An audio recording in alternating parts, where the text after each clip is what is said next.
Hi, hi. It's Tuesday again. I'm just waiting for this to get set up. Here we go. Awesome. Okay. So it's Tuesday chat time.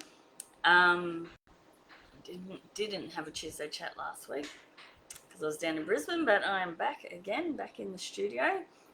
Absolutely boiling hot. It's not too bad today, actually. It's overcast because we have I'm in Queensland, so we have a cyclone heading our way. So I think that's starting to cause a bit of this weather. But the last couple of days, my God, I think we're in heat wave. Felt like 40. I think it was close to, I think 37, 38, but very, very hot. So, but like I said, today is a bit cooler. And now, of course, we're with this cyclone. There's every chance we're going to have flooding again. So one extreme to the other around here, but that's all right. I wouldn't live anywhere else, I don't think. I just love it in Queensland. So, hi Jennifer. Nice and cool where you are. You're over in Canada. So, all right. So today's chat is about sort of getting into art. I suppose just some tips if you're just new to art and you want to sort of get either into it as someone new or you're coming back into it after a while. So I suppose, well, thanks, Jen. So I suppose we're all creative as kids, aren't we? Every single person will draw. Even if you're just drawing in the sand, like with a stick, like we all drew as kids, we were all creative. So that means we are all still creative, but a lot of us don't continue that. Or, life gets in the way, doesn't it? I know as a mother, um, once you sort of have kids, I try to do a little bit of art all throughout, um, like my life. But a lot of times you can't do anything till after the kids are in bed and all the rest, and it does become a bit hard. So there's a lot of people getting back into art, especially women, later in life once your kids have left home, so empty nesters, I suppose. Um, those kids like they've left home, you're starting to think about what you're going to do with your time, I suppose, or you've been working your whole career, and maybe you're looking at retirement or cutting back hours. So art, any type of creativity is usually where most of us end up going because we loved it so much as a young child that it's quite natural for us to get back into that. So I just thought I'd go through a few little tips that I have for maybe getting started back into it, um, because I listed some reasons why um, you might struggle with that. A lot of people coming back into art or just starting out in art might, the good old imposter syndrome, I can't draw, I'm no good, yeah, all of that. We always sort of say all these negative things about ourselves. Um, so that's one that always stops. It's like a roadblock, isn't it? Affording supplies, sometimes affording the art supplies, they can be expensive, especially certain mediums, but you don't need to start with the expensive ones. um, Deciding on what to paint. Sorry, I've got a tickly throat, so excuse me if I start coughing. Deciding on sort of what to paint, what inspires you, all of that sort of stuff. Because it's a bit like looking at a blank piece of paper. You're just sort of staring at it all day, and you get sidetracked with other things easily because you're not 100% focused on what it is you want to start doing because you're confused. If you have a solid idea, then of course you're going to get started. But if you're sort of tossing up ideas, then that's when that procrastination ends up coming in. Another one would be having space in your home to create. I always encourage my students to try and at least just have a little tiny corner of a room or a desk that's just theirs, um, that they can keep their art supplies in and out so they don't have to pack up all the time. So that one I think is really important. Um, Committing to you time to paint. Um, like I said, everything else gets in the way. And also sometimes you don't have very supportive family or spouses, of course. So that can always also be a bit difficult. But if you really, really want to create, you'll sort of overcome a lot of that stuff. Okay, so a lot of my students, they're coming back into art, or looking for a hobby, and they're sort of not just wanting to create, but I think also looking for support and a group of like-minded people. So I think as we get older and retire, or you know, the kids have left home, we can be a bit lonely, I suppose, because we focused our whole attention on the children. And then all of a sudden they're gone, and you're like, oh, okay, now I don't feel quite as important anymore. So I think not only learning a new hobby like that, it's also being part of a group as well can really help. So um, that's what my online membership, the Creative Barn, is all about. So I don't so much teach drawing skills. I suppose I do. I teach how to use. I don't teach essentially how to draw from scratch. It is bits and pieces. There are fundamental lessons, and I'm constantly building on that. But I'm teaching how to use soft pastels, charcoal, and graphite. And I suppose the main thing I teach, which I think is the most important thing anyway to learn to draw, is to see your values. I think that's probably one of the most important elements of art is value. So that's sort of what I teach. But also the biggest thing with the membership is it's a group for, I'm coaching, I suppose. I'm encouraging people to, all my students, to keep painting, and I'm coming up with all ideas that can get them inspired and involved. And it's that whole group thing. None of them, I would imagine, would be that lonely because I'm always bugging them with things. And we've got our groups, we do lives every week if they want. We do collaborative projects. There's just so much happening all the time to keep them inspired, like I said, and so that they are really feel part of a great group of other like-minded artists. So, all right, so my ideas for getting started, if you're just new and you want to get back into it. Oh, hi, Messy Diane Odette. Is I suppose you pick a medium to start with. So like I said, sometimes it can be expensive, but sometimes it doesn't have to be. You can start as simply as with a graphite pencil. So I would, if that's where I didn't have anything, I would go and get 3 graphite pencils, a dark, medium, and a light. So say an 8B, a 2B, and a H or something. Couple of rubbers, and a sketchbook. That would be pretty much where I would start, I think. And I would then start. It's all about just doing it, you know, just practicing and draw. This is learning to draw, like practice, do it, all the rest of it. And there's so many resources on the internet. It's absolutely crazy.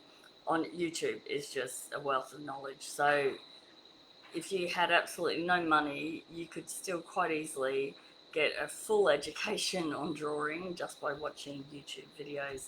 So I've got a few here I've found, so I'll share the link in a sec. But I think if you Google the 7 elements of art, that's a really great place to start. Okay, so the 7 elements are line, oh, I've got to forget them, I had to write them down. Line, shape, form, value, texture, space, and colour. So if you can master all those, you are amazing, and you'll be drawing like really, really well. Okay, but it takes time. That's the thing. Art, just like any other skill, takes time to learn. So that's why I teach it a little bit of fundamentals in my membership, but um, it's an ongoing process. So I'm teaching how to use the mediums and how to see their values and how to make things look realistic. And then throughout that process, everyone's learning to see all of this sort of this lines and the shapes and all of that. But if I was starting to learn to draw, I'd go straight to the 7 elements of art, and I would Google that or look it up in YouTube. And that would be my absolute starting point. I'll put it in here. I did do a Tuesday chat. Hold on, just bear with me. A Tuesday chat episode where just got to paste this. Put that in there. So that's a Tuesday chat episode where I demonstrated a few little exercises for doing some line exercises, some shading exercises, some shape exercises, things like that. So I've just put the link in there. So that's a good one to go and watch. But again, like I said, just put 7 visual elements or 7 elements of art in YouTube and you'll come up with heaps. Now, this one as well, if you haven't discovered Proko, Proko, on YouTube yet, if you're into art or want to learn to draw like the masters type of thing, then go and check out Proko. It's just a wealth of knowledge. You wouldn't even have, oh, sorry, wrong one. You wouldn't even have to find any other channel if you want to learn to draw. This is a playlist I'm going to share, if I can get it.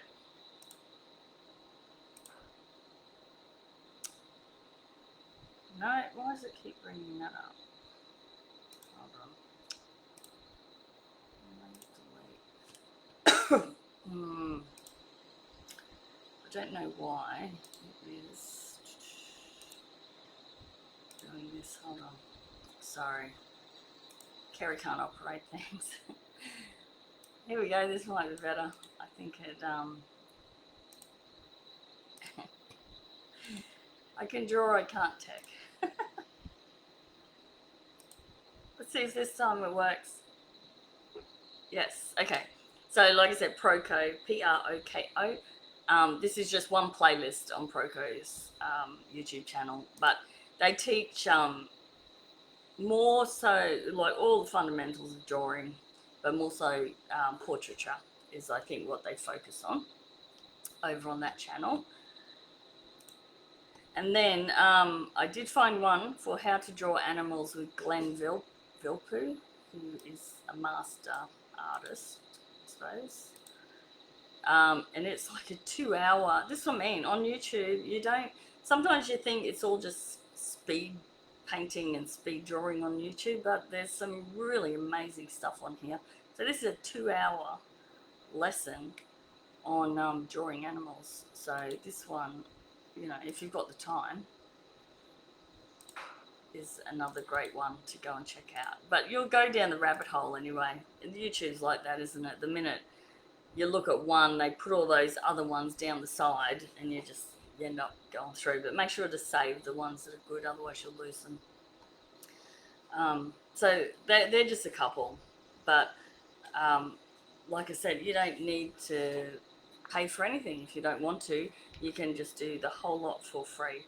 But that's where I'd definitely be starting with just graphite, sketchbook, and getting on YouTube and looking at all the different visual elements of art and just sort of starting to understand how to draw by using like line and looking for shape and looking for your values, that sort of stuff. I'm just got to make sure. You've got a slow connection, Karen. Sorry about that. I don't think it's me. I hope it's not me. Okay.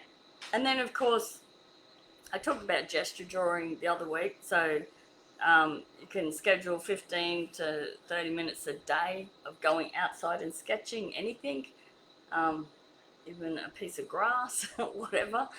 Or you could set up a still life, put a coffee cup there, sketch that. Everyone can draw something, okay, wherever you live. All you need is a pencil, a bit of paper, and just put anything around you can draw.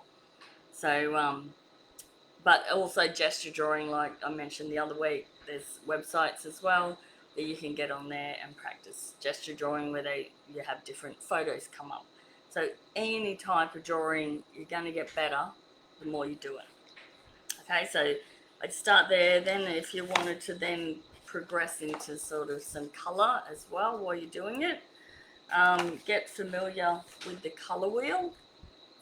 Okay, so we all sort of learned very basic colour theory in primary school, of course, of, you know, mixing your primary colours, mixing them together, and what do you get sort of thing. But colour wheels are great to have just on hand. Usually just buy one and that's it, it lasts your lifetime. You can also do colour swatches depending on, this is a bit tricky to do if you're in pastel, but if you're doing acrylic, oils or watercolour, I would probably do this straight up as a first start thing. Pastels can get a bit messy, that's why I probably wouldn't recommend it as much. But essentially, these are only a few. I have like about 50 or more of these things, because what it is, the top line are all the different oil colours I had. So this was in oil. So what one? So it's this one down here. So 1, 2, 3, 4, 5, 6, 7, 8, 9, 10, 11, 12. So I had 12 different oil paints. So you could pick just 5 or whatever. So what you do is you put them all along the top like that, and then one here. And then this one here mixed with the one above makes that colour. You could get really technical and put like 20% you've mixed of this colour and 50%, but I think I did 50-50 on all of these. So, and then this one mixed with that one makes that colour, again this one, and work your way along, okay? And then this is white down the bottom. So then, so I think it was that, then plus a bit of white made it that colour, okay? And then the next one is then a different colour from up the top. So the colour I had here before is back up here, and then this is the next colour along, and the same process. So mixed with that one creates that, mixed with that one creates that, and then it's just, you know, go through every single colour at the top and mix it. And that, but like I said, that's just, colour is crazy. There's so many colours you can make. You couldn't even count them all. So, but that's a very simplified version of mixing colour. But it's a really great exercise, I think, when you when you have no idea where to start or what to do. All you got to do, get some paper. I've laminated these. Just get some paper, pick out what colours you have, put them all on the top, and then start mixing like that. Just very basic 50-50 mix of each colour you have, and then add a bit of white and see how it turns out. And then that'll take you quite a while, but in doing that you're learning, you're seeing how colours mix together, and even just muck around. Like abstracts are great for that with colour. I think any good, I'm not an abstract painter by any means, but I do appreciate any good abstract painter definitely has a great colour theory knowledge and knows what colours work with what. And again, it's the same as learning how to draw. Colour just comes down experimenting with what you have and figuring out what colours look good together. So once you've sort of done up a colour chart, the next thing you could do is go, well, I love that colour and I love some other colour, and start throwing those colours together on a bit of paper and just seeing which ones work with each other. And you could also go, well, I love that colour, so I'm going to go to my colour wheel and look at where, okay, that falls in around here. So what is the complementary colour to it? So it shows you on your colour wheel the complete opposite is green. So then I would go through and maybe pick a green I liked, and you know that's going to really make them pop. So that's how I would start mucking around with it. And also, like on your colour wheels, it sort of also shows you your triads. There are other ones that sort of work together, threes, just so you could combine both and just play and experiment. And that's definitely how I would get started, and that's going to keep you busy anyway. So, all right, what else are we going to do? All right, so the other thing I would also say is if you're just starting and you're not sure, like you've got all these negative things in your head, like I mentioned before about, not being good enough, and um, all of like, having people not supporting you and struggling to decide on a project and all the rest of it, then I would be focusing on my why and really reinforcing to myself why I want to do this, why it's important to me, not to anyone else. It's got creativity, being an artist, all the rest of it. If you're doing it for you, you're not doing it for anyone else, just you. And then it doesn't matter. You can do it for you and have a million paintings. Like behind me on my wall, I've got paintings everywhere. And I'm not that worried that I don't sell them. I do sell them, of course, but I don't try hard to sell them. So when I do put them up in the galleries and that, I usually sell a few, and I've sold many over the years, but I don't actively like try and sell my work, because I'm doing it. I do art for the love of it, and I love drawing animals. I love soft pastels too, but I also love sharing it with others. So to me, I feel like I'm probably more of a teacher side of it, because I just love sharing what I know with other people, and seeing their work improve so much. But yeah, so do it for you. Don't do it because you want to make money. That comes in time as you get better. You'll be able to sell your work easier. So definitely, but just do it for you. You don't ever have to sell any. You could give them away if you want. Give them to friends. That could be something that you absolutely love doing. I have a few students like that. They love giving their paintings to their friends and family, or they'll give them to animal shelters if they're drawing dogs, or they might, that you could go to an animal shelter and take photos of maybe there's some animals, dogs, cats, that have been in the shelter for a while and they're struggling to rehome. You could maybe go and offer to do a painting of that animal for free, and that could be, whoever rehomes the dog gets the painting. That could be an added incentive. Oh, thank you so much, Karen. um, so yeah,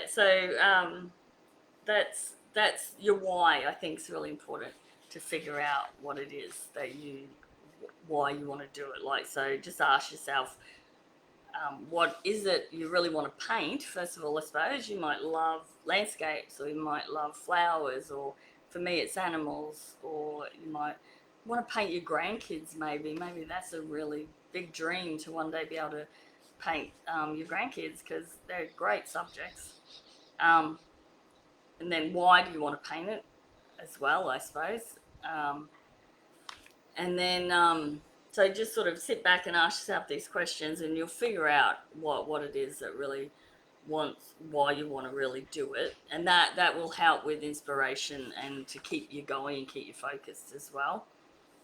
The other thing, of course, is when we're first starting out, it's really good to experiment and try all the different mediums, but then pick one and focus on one. Okay, so like I said, I start with graphite, learning to draw, all of that sort of stuff.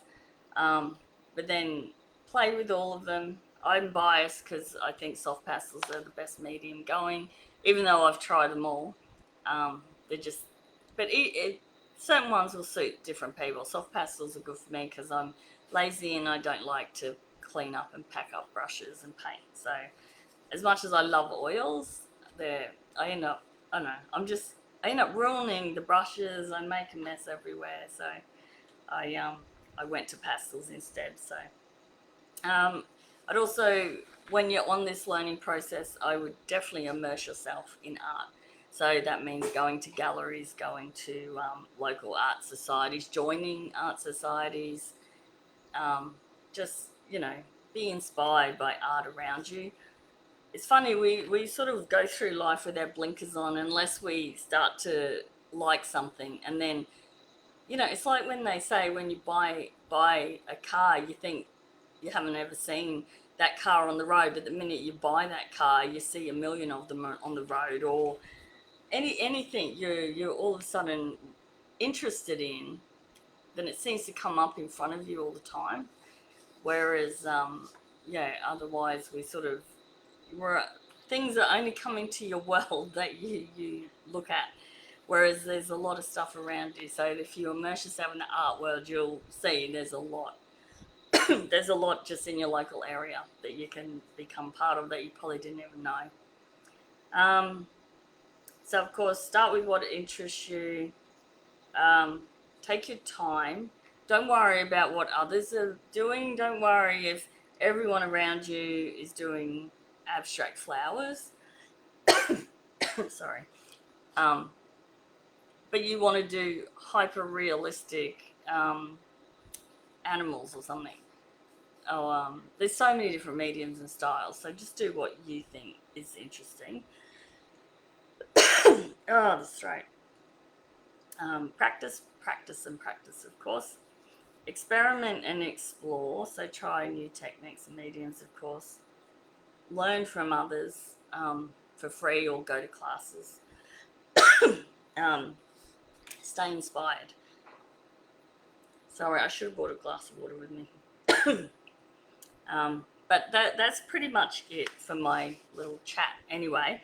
But I did want to check out some of them links I've put in the comments.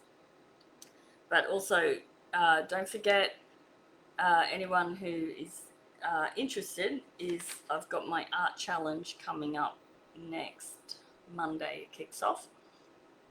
The link for that as well, just let me check, it's there right at the top in the comments. So it's called the Dry Medium Drawing Challenge, and it's free. And it's a whole week of me teaching and talking, and well, yeah, it's always so much fun. So we're doing cat eyes, we're doing graphite, charcoal, and pastel. So if you haven't joined that yet, definitely get in. Like I said, it's totally free, no commitment at all. I run challenges a couple of times a year, and they're just a lot of fun to be part of. I do open the doors to the membership for anyone who wants to keep learning with me, but there's, you don't have to, totally up to you. But yes, so definitely get onto that. And let me just see comments. Very true. I started during the pandemic and I've tried lots of mediums. Love animals, but still learning using pencils. Yes, Barbara, that's it. Check. Yeah, try them all. Try all the mediums. Oh, in reason. I mean, we can't all afford. I've tried all the mediums, but it's been over many years of buying bits and pieces. You couldn't just go out and buy every medium in one go. I wish.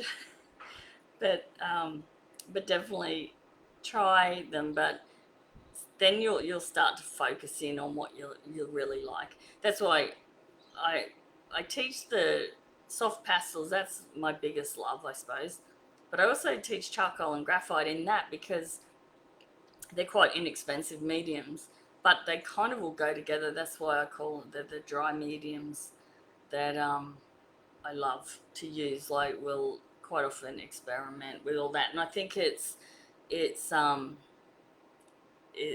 with those, they're all drawing mediums, so where you're learning your values, so it sort of crosses over all three. So that's what I love, and that's what I ended up honing in on because they're also easy because there's no cleanup other than washing your hands, essentially. So, and they don't stink like oils. So, all right, all right, guys, I'm gonna go because I really need a glass of water, and it's hot in the studio. So, thanks again for joining me for Tuesday chat, and I will next Tuesday chat. I'm actually going to be in the challenge doing a chat, so I'll see if I can share that on my Facebook page, on my this page. Um, I'll see how it goes. If not, I might just have to share the recording or something afterwards. So I'll keep you posted whether my regular Tuesday chat will be here or, yeah, whether I can share it or not. Okay. Thanks everyone for joining me, and I will see you soon. Bye.